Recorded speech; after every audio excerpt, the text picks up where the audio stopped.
first comedian coming to the stage. I've been watching work all week, and she has been tearing it up. She is one of your own. Please put your hands together for the very funny Amy Hetherington.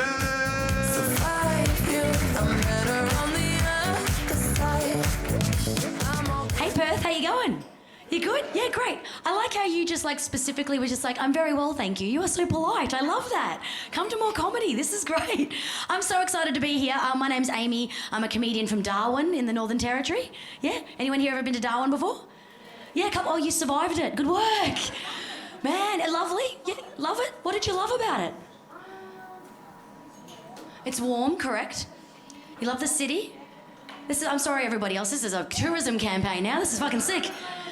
Arnhem all the. Did you like the men while you were in Darwin? You have a husband? That makes it safer to travel to Darwin. I'll put that out there. If you haven't been to Darwin before, you might not know this, right? The ratio of guys to girls in Darwin is 6-1. Yeah, ka-ching. Ka-ching, am I right, ladies? I mean, the odds are good, but the goods are fucking odd.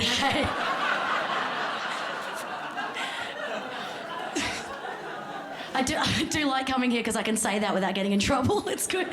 But I like being in Perth. I've got lots of friends in Perth, and today I actually got to go to a baby shower. I'm at that age. It's fun. They did the stupid thing where they give you like a nappy full of Nutella. Whose idea was that? Fucking, if you're organising a baby shower at any point in the future, they're eating the Nutella out of the nappy. It's a dumb idea, and no one will think it's funny. Poo is funny, but not eating poo. Fucking, there's a fine line. But the best part about the baby shower, I haven't seen these people in ages, and poor Tracy is so pregnant. Her belly is all the way. She's huge and beautiful. She's waddling around in so much pain. And John, her husband, is a fucking dickhead. I love him. He's one of those guys that makes a lot of bad life choices. Tracy is the best of all of his life choices. And they were standing there together, and I was just like, oh guys, how are you feeling? You're about to have a baby. How are you feeling? And before Tracy gets a chance to answer, John goes, oh, it's great, it's really good, but oh fuck, my hands are so sore from massaging Tracy's feet every night. And I look at Tracy, who's there just fucking building a human being inside of her body. The baby is currently kicking her bladder, and all of her hormones are just like fucking like this. And I was like, oh God, John, you're dead. So if you hear about somebody called John who just like disappears in the headlines, fucking he deserved it, right? Because that's the thing, like I'm a 30-year-old woman, I'm married, I'm at that stage now where I'm supposed to be like thinking about kids, like that's part of the process now. I should be at that stage, but fuck, it's scary, isn't it? Are there any parents here tonight? Oh wow, you guys sounded excited. Let's try and alternative. Who doesn't have a kid? Make some noise. Yeah, good, awesome. But parents here, because it's scary, right? Like, I must admit, like, as a 30-year-old married woman, I've started preparing my body for kids. So I've come off the contraceptive pill. Ooh, any ladies here ever come off the pill before? Oh, fuck! That is a roller coaster, isn't it? There's ups and downs coming off the pill. Like, I lost weight coming off the pill. But what I lost in physical mass, I made up for in emotional turmoil and rage. I've never been angry in my life, but now I've fucking got opinions on everything. Fuck, it's like I'm drinking white wine all the time. Like, I'm so mad. Because like I've had this little pill control my emotions for 15 years, and now it's gone. It's like a year 8 classroom without a teacher. Like fucking paper planes going everywhere. Some kids glued their arm to a table. Some kids just walked in with a Bunsen burner, and it's not even science. It's just fucking what? Oh, I came off the pill, and I don't know if this has happened to anyone before. I came off the pill and I got a nipple hair. Is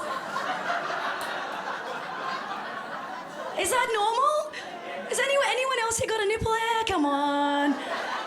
Oh, leave me hanging. I thought at least a man would have been like, "Moo, solidarity, fuck yeah." Here's the thing about this nipple hair, though. I keep plucking it and it keeps coming back. Like, I pluck it and I think, surely that's the last time, and it comes back, and I've realised now it's the John Farnham of nipple hairs.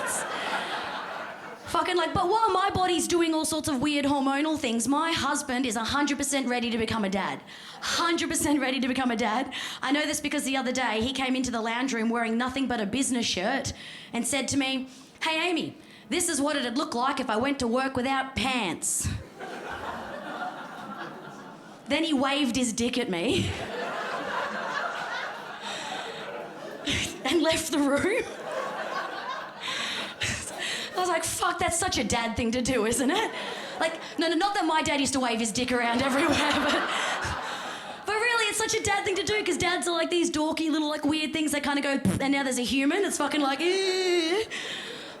I guess that's because my dad's just such a loose unit, yeah? Like, my dad's just not all there. He's a sweet man, but he's just a fucking idiot. Like, it's the year 2020, right? It's the year 2020. It's the change of a decade. It's time for big changes in your life. My dad, his New Year's resolution for the year 2020, his New Year's resolution is every time he sees something interesting on the side of the road, he's gonna pull over and have a look at it. Fucking what?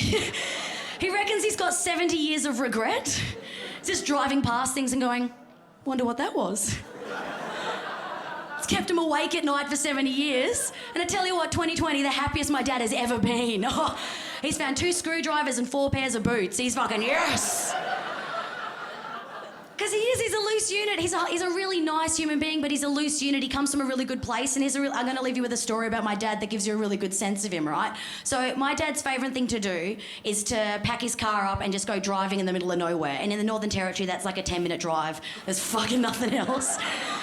He gets in his big Hilux, he just drives off and goes for an adventure. And the other day, he called me up and he was just like, oh, fucking Amy, I've got a story for you. Oh, you can't do it for comedy. And I was like, that's okay, Dad. You can continue the story in 2 seconds. I'm just getting my notepad and pen out. I promise it's not for comedy, I promise. Like, I've just got a mortgage to pay, so fucking go on with it. Tell me a story, mate. And he's driving along in the middle of nowhere in the Northern Territory in this big Hilux. He's a big burly man. And what he's done is he's seen up ahead of him that there's a van stuck on the side of the road. And there's 3 German backpackers sitting on the side of the road looking defeated, right? And my dad sees them in this scenario. There's no one around. There's no internet. There's no phone reception. You are not going to find a Pokemon out there. It is just nothing, right? Tinder is not letting you swipe, that's for sure.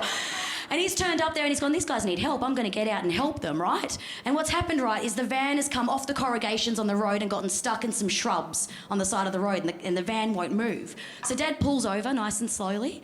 And what my dad does is he gets out of the car to help, but he gets out of the car carrying an axe.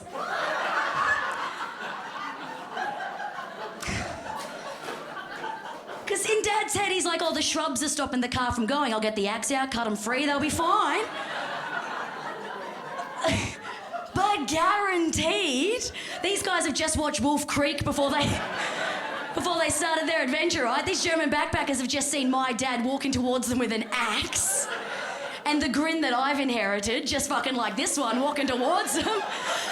Fuck, they ran. Like, one of the chicks just ran off into the desert, and because my dad's a fucking idiot, he's like, oh, she must be in shock after the car crash, and chased her. Like, far out. I've got no idea how he talked his way out of that. For some way, he talked his way out of that, but I guess it's just a little community service announcement for you.